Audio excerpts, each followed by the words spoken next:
നമ്മുടെ നാട്ടിലെ മാധ്യമങ്ങളുടെ മാപ്രകളുടെ ഏറ്റവും പുതിയ ആഘോഷം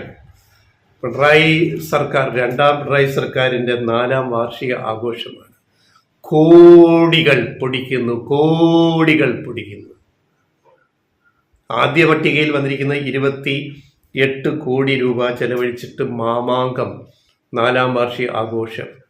ഇനിയും കിഫ്ബി വഴിയും മറ്റുമറിച്ചും വേറെ ചില കോടികൾ കൂടി വരും ദിവസങ്ങളിൽ ചെലവഴിക്കുന്നു. കാസർഗോട്ട് നിന്ന് തുടങ്ങിയ ആഘോഷം, പിന്നെ കണ്ണൂർ, പിന്നെ ഇങ്ങോട്ട് തെക്കോട്ട്. ഇത് ഈ നാടിനെ മറന്നുള്ള ധൂർത്തല്ലേ, ധൂർത്ത്.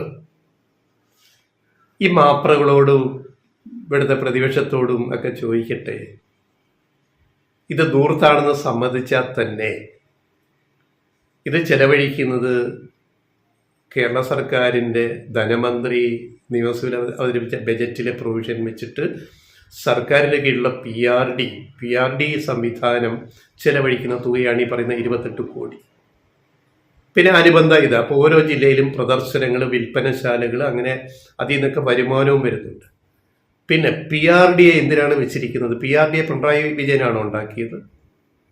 ഇവിടെ മാറി മാറി ഭരിച്ച LDF UDF സർക്കാരുകളുടെ കാലത്തെല്ലാം ഇവിടെ പി ആർ ഡി ഉണ്ടല്ലോ. 5000 പി ആർ ഡി ഉണ്ടല്ലോ. പി ആർ ഡിയുടെ ജോലി എന്താണ്? സർക്കാർ നടത്തുന്ന പ്രവർത്തനങ്ങൾ ജനങ്ങളെ അറിയിക്കുക. അതിന് അവർക്കൊരു ഫണ്ട് വിഹിതമുണ്ട്. അത് കോടികളുണ്ടാവും. അത് ഓരോ വർഷവും ഇത്ര കോടി ചെലവഴിക്കുന്നു. ഇത് പിണറായി സർക്കാർ കൊണ്ടുവന്ന ഒരു സിസ്റ്റം അല്ലല്ലോ. ഇപ്പൊ കേട്ടാ തോന്നുക, മാപ്പറുകളുടെ വാർത്തകൾ കേട്ടാ തോന്നുക ഇത് ആദ്യമായിട്ടാണ് ഇങ്ങനെ ഒരു സംഭവം. ചില കണക്കുകൾ ഞങ്ങളെ കൊണ്ട് തിരിച്ചു പറയാം. പൊള്ളരുത്, കേൾക്കുമ്പോൾ പൊള്ളരുത്. മാപ്പറകളോടും ഇത് ഏറ്റുപിടിക്കുന്ന പ്രതിപക്ഷത്തോടും BJPയോടും പറയുകയാണ്. ഇപ്പോൾ 28 കോടിയുടെ കണക്ക് പറയുന്നു. വേറെ ചില കണക്കുകൾ ഞങ്ങൾ അങ്ങോട്ട് പറയാം.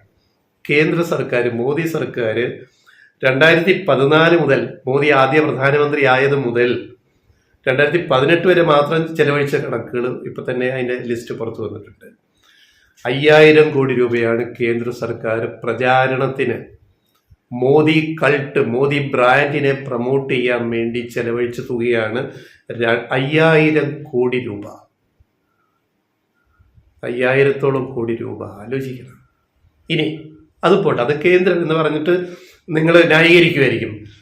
ഉമ്മൻചാണ്ടിയുടെ കാര്യം പറയാം. ഉമ്മൻചാണ്ടിയുടെ സർക്കാർ 2011-16 ചെലവഴിച്ച കണക്ക് പറയാം. അപ്പോൾ തർക്കമില്ലല്ലോ. ഉമ്മൻചാണ്ടി സർക്കാർ 2015 RTI അപേക്ഷ പ്രകാരം അന്നത്തെ സർക്കാർ, ഉമ്മൻചാണ്ടി സർക്കാർ പുറത്തുവിട്ട കണക്കുകൾ പ്രകാരമുള്ളത് ഇത് പറയുകയാണ്.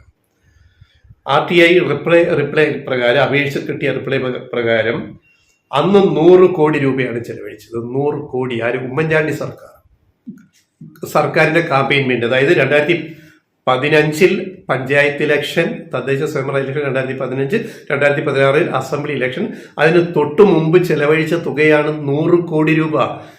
ഇത് മറന്നിട്ടാണ് ഇവിടുത്തെ മാപ്രകൾ വന്നിട്ട് പിണറായി സർക്കാരിന്റെ 28 കോടിയുടെ കണക്ക് പറയുന്നത്. നാണമില്ലേ എന്ന് ചോദിക്കുക, അല്ലാതെ ഇതിനൊക്കെ എന്താ ബാക്കി പറയുക? നിങ്ങൾക്ക് നാണമില്ലേ? ഇതാണോ നിങ്ങളുടെ മാധ്യമ പ്രവർത്തനം? നിങ്ങൾ ചെയ്യേണ്ടത് കേരള ചരിത്രത്തില് ഈ മുൻകാല കഴിഞ്ഞൊരു 10-15 കൊല്ലത്തെ എങ്കിലും മിനിമം ഓരോ സർക്കാരും, LDF UDF ഭരിച്ചു, കേന്ദ്ര സർക്കാരിന്റെ കണക്കെടുക്കുക.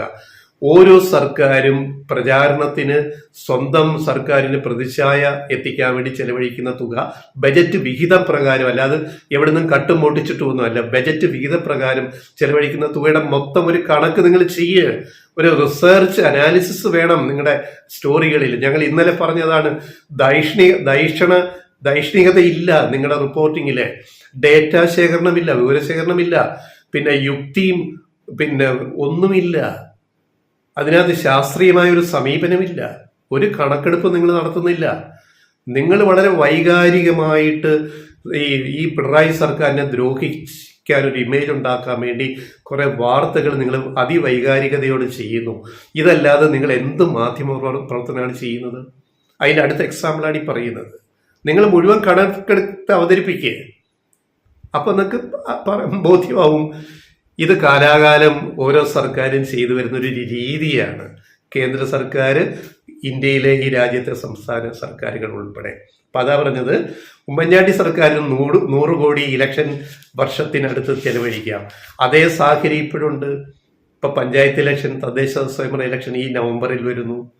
അടുത്ത പോലെ നിയമസഭാ ഇലക്ഷൻ 2015-16 സമയത്ത് ഉമ്മൻചാണ്ടി സർക്കാർ നേരിട്ട അതേ പൊളിറ്റിക്കൽ സിറ്റുവേഷൻ, രാഷ്ട്രീയ സാഹചര്യം ഇപ്പോൾ ഈ ഗവൺമെന്റ് നേരിടുന്നു. ഇലക്ഷൻ വരുന്നു, 2 ഇലക്ഷൻ വരുന്നു. അപ്പോൾ ഗവൺമെന്റ് പ്രതിച്ഛായ അവതരിപ്പിക്കാൻ ഗവൺമെന്റ് മെഷീനറി ഉപയോഗിക്കും PRD വഴി, ഔദ്യോഗികമായിട്ട് നിയമപരമായിട്ട് തന്നെ. ഇനി ചോദിക്കട്ടെ, ഈ പറയുന്ന 28 കോടിയിൽ 50% തുക കിട്ടുന്ന ഇവിടുത്തെ മാധ്യമങ്ങൾക്കാണ്. പത്രപരസ്യവും ചാനൽ ഓൺലൈൻ പരസ്യങ്ങൾ വഴിയാണ്. ആ പൈസയും വാങ്ങി പോക്കറ്റിൽ ഇട്ടിട്ടാണ് ഈ വർത്തമാനം പറയുന്നത്. അല്ല, നിങ്ങളെ ജനങ്ങൾ പരിഹസിക്കും, റോഡിലിട്ട് നിങ്ങളോട് പെരുമാറും ജനങ്ങൾ ഒരു ഘട്ടം കഴിഞ്ഞ് കഴിഞ്ഞാൽ. അതുകൊണ്ടാണ് പറഞ്ഞത്, ഉമ്മൻചാണ്ടി സർക്കാരിന് 100 കോടി ചെലവഴിക്കുക ഇലക്ഷന് മുമ്പുള്ള 8 വർഷത്തിൽ. നിങ്ങൾ ഈ പൈസയെ എണ്ണി വാങ്ങിയിട്ട് സർക്കാരിന്റെ പരസ്യത്തുകയും വാങ്ങി, മുതലാളി വാങ്ങി കീശയിലിട്ടിട്ട് നിങ്ങൾ നിരന്തരം ആ സർക്കാർ തരുന്ന കാശ് തരുന്ന സർക്കാരിനെതിരെ വാർത്ത ചമയ്ക്കുക. അവ ചമയ്ക്കുമ്പം സർക്കാർ എന്ന് വിചാരിക്കും, ഞങ്ങൾ വേറെ ബദൽ മാർഗം നേടും, ഞങ്ങൾ ജനങ്ങളിലേക്ക് നേരിട്ടിറങ്ങും. ഈ സർക്കാർ പിണറായി സർക്കാർ ചെയ്ത കാര്യങ്ങൾ തുറന്നു പറയും, ജനങ്ങളിലേക്ക് നേരിട്ടിറങ്ങും. സോഷ്യൽ മീഡിയ വഴി ഞങ്ങളത് പരമാവധി ക്യാമ്പയിൻ ചെയ്യും. എന്താ തെറ്റ്? പോയി വേറെ പണി നോക്ക്. പക്ഷേ ബദൽ മാർഗം സർക്കാർ ചെയ്യും. അതാണിപ്പോൾ ചെയ്തുകൊണ്ടിരിക്കുന്നത്. കാസർഗോഡ് മുതൽ ഇങ്ങനെ തെക്ക് വരെയുള്ള ഈ വിശദീകരണ യോഗം, പ്രദർശന വിൽപ്പനശാല എല്ലാം സർക്കാർ ചെയ്ത കാര്യങ്ങൾ ജനങ്ങളിൽ എത്തിക്കാൻ വേണ്ടി തന്നെയാണ്. ഒരു സംശയവും ഇല്ല, ഒരു തർക്കവും വേണ്ട. അതിന് തന്നെയാണ് നിങ്ങൾ കാശ് വാങ്ങി ഈ സർക്കാരിന്റെ പൈസ വാങ്ങി ചെയ്യുന്ന ഈ പണി, ഈ പറയുന്ന പ്രതിശൂന്യതയാണെന്ന് അറിയാമല്ലോ. അപ്പൊ അതുകൊണ്ട് ഇങ്ങനെയൊക്കെ ചെയ്യും. ഒരു പ്രയാസം ആർക്കും തോന്നുകയും വേണ്ട. നിങ്ങളെ ജോലി ചെയ്യുന്നു, അവരവരുടെ ജോലി ചെയ്യും, അത്രയേ ഉള്ളൂ. പിന്നെ ഒരു കാര്യം കൂടി പറഞ്ഞ് അവസാനിപ്പിക്കാം. ഇതിന് തൊട്ടുമുമ്പിരുന്ന VS സർക്കാർ 2006 മുതൽ 2011 വരെ, 6-5-11 VS സർക്കാർ ചെലവഴിച്ച തുകയുടെ കണക്ക് എത്രയാണെന്ന് അറിയാം. കേൾക്കണം, ഞെട്ടരുത്, തള്ളിപ്പറയരുത്, തെളിവ് ഞങ്ങളുടെ കയ്യിലുണ്ട്. 5 വർഷം VS സർക്കാർ പ്രചാരണത്തിൽ ചെലവഴിച്ച PRD വഴി ചെലവഴിച്ച തുക പറയാം. 45.41 കോടി രൂപ മാത്രം. 45.41 കോടി രൂപ, കൃത്യമായ കണക്ക് പറയുകയാണ്. ആ സ്ഥാനത്ത് ഉമ്മൻചാണ്ടി സർക്കാർ, UDF സർക്കാർ ചെലവഴിച്ചത് 100 കോടിക്ക് മുകളിലാണ്. എന്നിട്ട് പിണറായി സർക്കാർ ഇലക്ഷൻ വർഷത്തിന് തൊട്ട് മുമ്പ് 28 കോടി ചെലവഴിക്കുന്നു. പൊക്കിപ്പിടിച്ച് നടക്കുന്ന നിങ്ങൾക്ക് നാണമില്ലേ? ഇതാണോ മാധ്യമ പ്രവർത്തനം എന്ന് മാത്രം ചോദിച്ചുകൊണ്ട് ഞങ്ങൾ ഈ വീഡിയോ തൽക്കാലം അവസാനിപ്പിക്കുന്നു. ബാക്കി പിന്നെ പറയാം.